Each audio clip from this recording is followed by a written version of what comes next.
할렐루야, 좋은 아침입니다. 오늘도 말씀으로 하루를 시작합니다. 슬기로운 아침 시간 예레미야 20장 말씀입니다. 공동체 안에서 리더는 아주 중요한 역할을 담당합니다. 리더 한 사람 때문에 공동체가 살아날 수도 있고 죽을 수도 있기 때문이죠. 멀리 볼 필요 없습니다. 지금 우리나라의 현실을 보면 될 것 같아요. 한 나라의 대통령으로부터 가정의 부모에 이르기까지 리더는 굉장히 중요한 사람이 틀림없어요. 특별히 교실 안에는 리더는 더욱더 중요해요. 선생님이 말 한마디가 학생들의 인생을 바꿔놓을 수 있기 때문입니다. 마찬가지예요. 공동체 안에서 말씀을 가르치는 목회자는 성도들의 영혼을 살리기도 하고 병들게도 할 수 있으며 심지어 죽일 수도 있습니다. 그래서 교회 공동체 안에서 말씀을 가르치는 목회자의 영성과 그의 리더십은 정말 중요한 모습이죠. 오늘 본문에서는 하나님께서 남유다의 망한 책임을 제사장과 선지자들에게 묻고 계십니다. 11절 말씀이에요. 여호와의 말씀이니라. 선지자와 제사장이 다 사악한지라 내가 내 집에서도 그들의 악을 발견하노라. 아멘. 하나님은 하나님의 집인 성전에서 선지자와 제사장들의 악을 발견했다고 말씀하십니다. 그래서 아주 직접적으로 선지자와 제사장들의 모습을 사악하다라고 규정하셨어요. 참 무서운 말씀이고 민망한 말씀입니다. 선지자들과 제사장들은 하나님이 세우신 사람들이며 양들을 위해 존재하는 영혼들인데 악을 행하였기 때문에 그들 때문에 나라가 망하였다라고 직접적으로 꾸짖고 계신 거였어요. 그러면 어떤 모습이 악한 모습이었을까요? 얼마나 악했으면 선지자와 제사장들을 사악하다라고 말씀하셨을까요? 10절 말씀입니다. 내가 사마리아 선지자들 가운데 우매함을 보았나니 그들은 바알을 의지하고 예언하여 내 백성 이스라엘을 그릇되게 하였고. 아멘. 사마리아 선지자라 함은 바로 북이스라엘의 선지자를 뜻합니다. 당시 남유다가 멸망에 가까웠을 때 북이스라엘은 이미 멸망하고 사라진 이후였어요. 그럼에도 하나님은 이미 망한 북이스라엘의 멸망 원인을 선지자들에게서 찾고 계셨던 것이죠. 그들의 죄는 단순했습니다. 바로 우상 숭배, 풍요의 우상을 향하여서 바알을 향하여서 믿음을 드렸고 숭배했다라고 하나님은 그들의 죄를 지적하신 것이었죠. 북이스라엘 선지자들은 가난한 자들에게 고아와 과부에 관심이 없었습니다. 그들은 자신들이 풍성하게 살기 위하여서 바알에게 무릎을 꿇었고 우상을 섬긴 것이었어요. 하나님께서는 사회 지도층에 있는 사람들에게 거룩한 가난을 실천하라고 끊임없이 말씀하셨지만 북이스라엘 선지자들에게 거룩한 가난은 존재하지 않았습니다. 오히려 그들은 자신들의 주머니를 위해 애썼고 더 많이 갖기 위하여서 혈안이 되었던 사람들이었어요.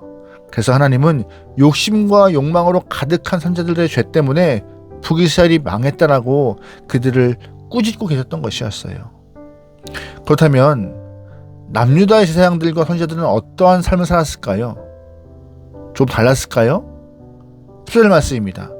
내가 예루살렘 선지자들 가운데에도 가증한 일을 보았나니 그들은 간음을 행하며 거짓을 말하며 악을 행하는 자의 손을 강하게 하여 사람으로 그 악에서 돌이킴이 없게 하였은즉 그들은 다 내 앞에서 소돔과 다름이 없고 그 주민은 고모라와 다름이 없느니라.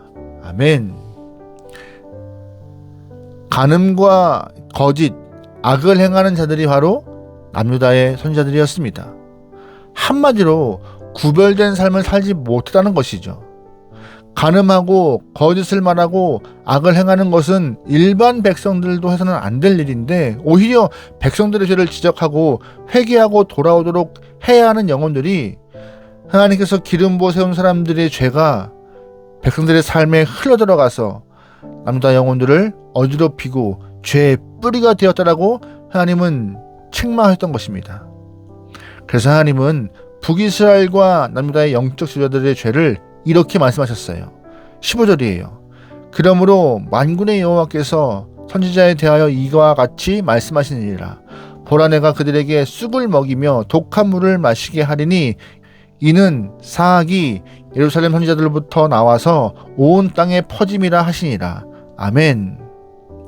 백성들이 짓는 죄의 근원을 살펴보니까는요, 어디에서 시작되었어요? 바로 예루살렘 선지자부터 시작되었다라고 말씀하시는 뜻이었어요.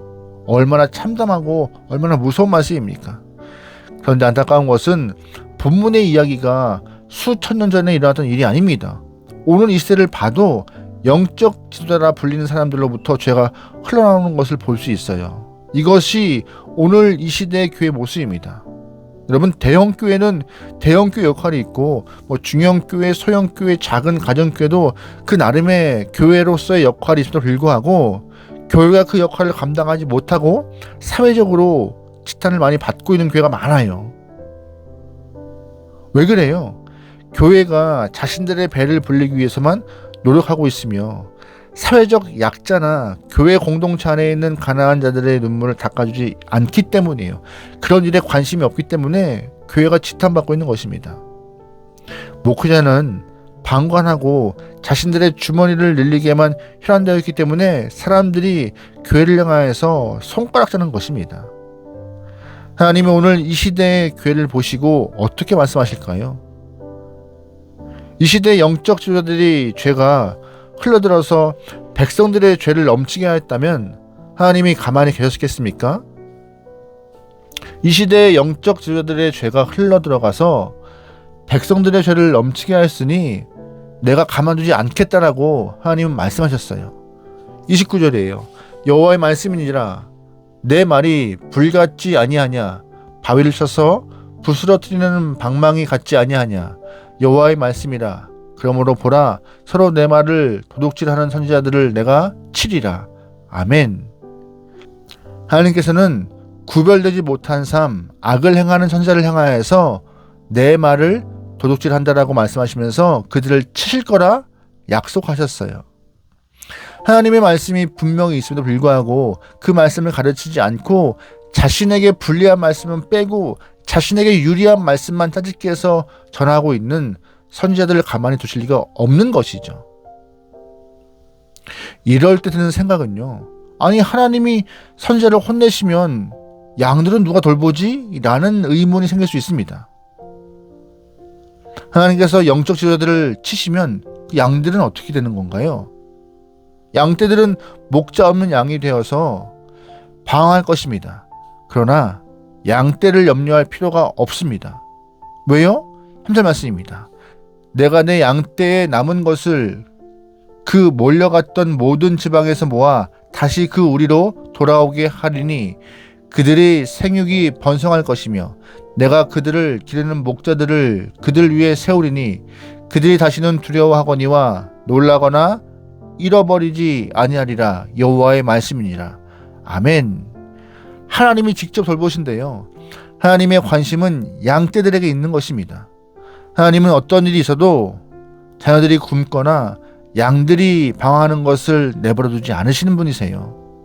하나님이 예레미야를 통하여 하신 말씀은 바로 궁극적으로 600년 이후에 태어나실 예수 그리스도를 향한 표현이라고 보시면 좀 더 이해가 쉬우실 것입니다. 또한 당시 백성들을 위하여서 목숨을 걸고 예언했던 예레미야 선지자를 가리키는 말씀이기도 하는 것이에요. 하나님께서는 불쌍한 양떼를 위하여서 새로운 목자를 보내실 것이고 그를 통하여서 다시금 영적 부흥을 일으킨다. 걱정하지 마라. 양떼 걱정하지 마라 라고 안심시키는 말씀을 하고 계셨던 것입니다. 그러기에 오늘 우리가 이 땅에 살면서 참 목자를 분별할 수 있는 영적 눈이 있기를 소망합니다. 하나님의 말씀을 읽고 분별하는 영적 분별력을 가지길 소망해요. 그래야 해서 하루 살아가면서 하나님의 말씀이 우리 안에 새롭게 변화를 일으키고 그 말씀을 붙들고 진리 위에 굳게 서서 흔들리지 않는 하나님의 귀한 영혼 되길 소망합니다. 그 모습을 갖고 우리가 바로 설 때 우리의 모습이 다른 사람에게 죄로 흘러가지 않을 것입니다. 말씀으로 무장합시다. 기도로 무장합시다. 오늘 하루도 승리합시다. 아멘. 기도하시겠습니다. 하나님, 우리에게 생명 주신 하나님을 기억합니다. 우리 또한 생명의 지탱자가 되어서 생명의 전달자가 되어서 악을 흘려보내지 않고 하나님의 생명을 증거하고 나눌 수 있는 하나님의 귀한 영혼들에게 인도하여 주옵소서. 창조 목적에 부합하며 하나님의 은혜를 예수 그리스도의 십자가의 복음을 전할 수 있는 용기 있는 영혼이 되어서 많은 영혼들이 주 앞에 올 수 있도록 우리를 주의 도구 삼아 주시옵소서. 언제나 우리의 기준은 말씀입니다. 말씀을 행하여서 선함이, 귀함이, 사랑이, 은혜가 흘러갈 수 있도록 주님 우리와 함께하여 주시옵소서. 모든 걸 맡기오며 예수님의 이름으로 기도합니다. 아멘.